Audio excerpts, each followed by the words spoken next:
Hello everyone, কেমন আছো তোমরা সবাই? It's day 13 of regularly posting video for 30 days। আজ হলো 8 নভেম্বর, শনিবার। সকালবেলা ওই উঠেছি 6:30টার পর তারপর উঠেই গাছগুলোকে একটু জল দিলাম। বেশ একটু নেতিয়ে গেছে কয়েকদিন জল না পেয়ে। তারপর বিছানা গুছিয়ে এবার নিজের অভ্যেসটা বজায় রাখার জন্যই একটুখানি চারপাশটা ঘুরে দেখছিলাম। বাগান পরিদর্শনকারের মতন তো অতটা সময় নেই, তো তাও একটুখানি ঘুরে ফিরে আর ওই জলের গ্লাসে আজকে শুধু নর্মাল জলই ছিল, কোনো কিছু সোক করা জল ছিল না।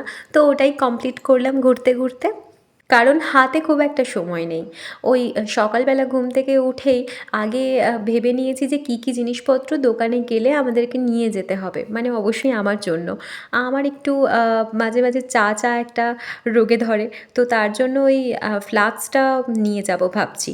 তার সাথে কাপ সব কিছুই নিয়ে গেলাম। দোকানে গিয়ে পুজো কমপ্লিট করলাম। তারপর একটু ফ্রি হওয়ার পর ভাইকে বানিয়ে দিয়েছিলাম একটু কফি। আর এই খুনসুটিগুলো তোমরা সবসময় দেখতেই পাবে।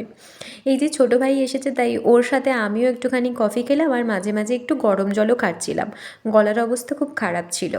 এখানে একটা ল্যামিনেশনের কাজ করছিল ভাই। তারপর এই যে দেখাচ্ছি ফটোর কিছু কাজ হচ্ছে।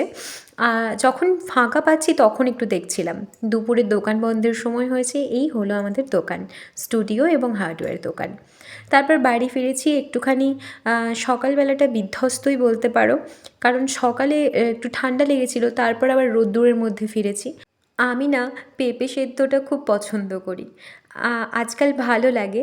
তো অনেকে শুনলে নাক সেটকয়, কিন্তু কিছু করার নেই। তারপর ওই আবার বিকেলে যথারীতি দোকানে গেছিলাম। ফ্রি টাইমে একটুখানি ক্যাপচার, এদিক ওদিক ঘুরে ফিরে দেখা। এই দেখো একটা জিনিস দেখাই। ইনি হলেন আমার বাবা এবং আমার বাবার বন্ধু আশিস কাকু। দুজনে একটা পুরনো ছবি দেখতে পেয়ে একদম স্মৃতির মধ্যে ডুবে গেছেন। সেটা ক্যাপচার করতে পেরে আমারও ভীষণ ভালো লাগছে। দোকানটা তাড়াতাড়ি বন্ধ করে আমরা চলে গেছিলাম আমাদের হরি মন্দিরে। আজকে একটা ভালো জিনিস ক্যাপচার করতে পেরেছি। ওই যে মা আর কাকিমা দুজনে পরিবেশন করছে। আমার বান্ধবী প্রীতি এবং জেঠিমা এসেছিলো আমার বাড়ি। ওই যে একটুখানি টুকি দিয়ে গেল। চলো আজকের মতো এলাম, কাল দেখা হচ্ছে। বান্ধবীর সাথে অনেক গল্প বাকি। এলাম।